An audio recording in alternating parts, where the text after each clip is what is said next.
ओम नमः शिवाय। महाशिवरात्रि आने वाली है। भगवान शिव को अति प्रिय कथाओं के अनुसार महाशिवरात्रि के दिन ही भगवान शिव और माँ पार्वती का विवाह संपन्न हुआ था। तो इस दिन को हम लोग बहुत धूमधाम से मनाते हैं और इस दिन भगवान शिव के पूजन का बहुत महत्व है, जिसमें आप महाशिवरात्रि के दिन आप अपने घर पर भी चाहें तो भगवान शिव की पूजा अवश्य करें।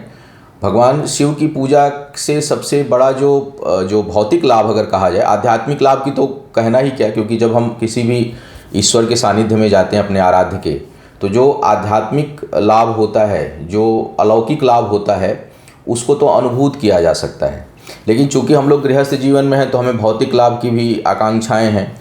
और जगत में त्रय ताप, तीन तरह के जो ताप हैं, दैहिक, दैविक और भौतिक, अर्थात शारीरिक, दैहिक शरीर से संबंधित ताप, कष्ट, रोग, व्याधि इत्यादि, दैविक दैवी समस्याएं जो अचानक घटना, दुर्घटना, दैवी प्रकोप, और भौतिक यानी सांसारिक जो दुखों के कारण जो ताप उत्पन्न होता है, कष्ट उत्पन्न होता है, चीज़ों की कमी, गरीबी, अपमान, भय, शत्रु, तमाम तरह की जो भौतिक जगत के जो सांसारिक जगत की जो समस्याएं हैं हमारे जीवन में, तो इन सभी तरह की चीज़ों को ताप माने कष्ट, अग्नि जो पीड़ित करे, तो त्रय ताप निवारण जिसको कहा जाता है कि तीनों तरह के ताप, तीनों तरह के कष्ट, दैहिक, दैविक, भौतिक कष्टों को निवारण करने के लिए भगवान शिव की पूजा अल्टीमेट है।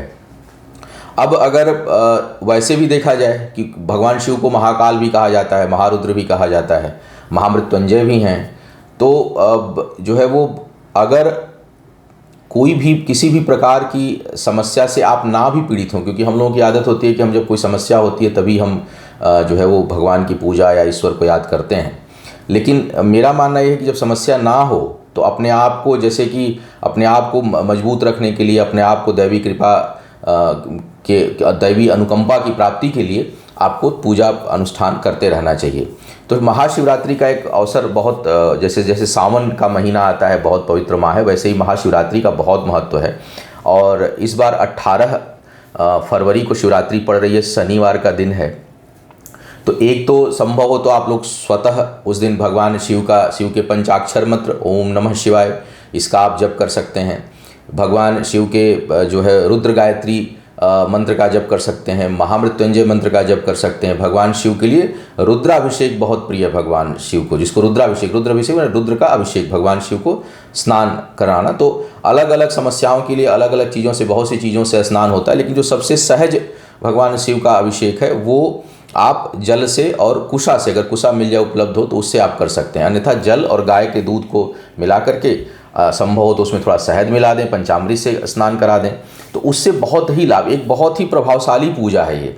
और गारंटी शब्द हम लोग नहीं लेते, लेकिन मैंने इसका अनुभव अपने स्वयं के जीवन में किया हुआ है। बहुत से लोग ऐसे हैं जो उसको अनुभूत करते हैं कि नहीं, कम समय की अल्प अवधि की पूजा है और बहुत कारगर है, इफेक्टिव है। अब ये चाहे आपके किसी क्रूर ग्रह की दशांतर दशा चल रही हो, शनि 7.5 का प्रभाव हो, ढैया का प्रभाव हो, मार्केश ग्रहों का प्रभाव हो, क्योंकि जब मार्केश वगैरह या कोई ऐसे ग्रह की दशांतर दशा चलती है या ऐसी स्थिति उत्पन्न होती है जब जीवन पर ही बन जाए, तो उस समय महामृत्युंजय अनुष्ठान या अमृत संजीवनी अनुष्ठान करना पड़ जाता है। तो जो अल्टीमेट या अंतिम उपचार है स्वास्थ्य से संबंधित या भौतिक जगत की समस्याओं से संबंधित, विशेष करके स्वास्थ्य को लेकर के, वो भगवान शिव का ही शरण जो है वो अंतिम स्थली है। तो क्यों ना उसको पहले से ही किया जाए।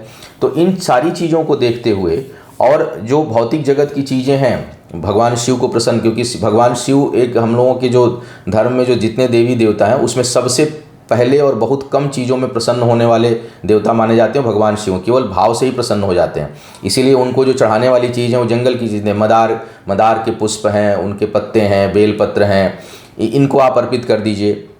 जल अर्पित कर दीजिए। कुशा मतलब ऐसे ही फैला रहता है जंगलों में और रास्तों में, आप देखते हैं, वो अर्पित कर दीजिए। दुर्वा अर्पित कर दीजिए। तो भगवान शिव को प्रसन्न करने के लिए बहुत ही कम संसाधन की आवश्यकता होती है, बहुत ही कम तपस्या से, बहुत ही कम प्रयास से, केवल भाव अगर अच्छा हो तो भगवान शिव प्रसन्न होते हैं। तो महाशिवरात्रि का समय आ रहा है आप स्वयं भी पूजा पाठ अनुष्ठान उस दिन आप कर सकते हैं महाशिवरात्रि के दिन, ताकि तमाम तरह की जो दैहिक दैविक भौतिक ताप हैं उनसे मुक्ति मिले। हमारे आश्रम पर जो है वो शिव शक्ति पीठ जो हमारा मंदिर है, वहाँ पर भी हर साल पिछले 7 सालों से, इस बार 7वां साल हो जाएगा, शिव महोत्सव किया जाता है 3 दिनों का। और महाशिवरात्रि के दिन सामूहिक रुद्राभिषेक और 21 कुंडीय यज्ञ का आयोजन किया जाता है।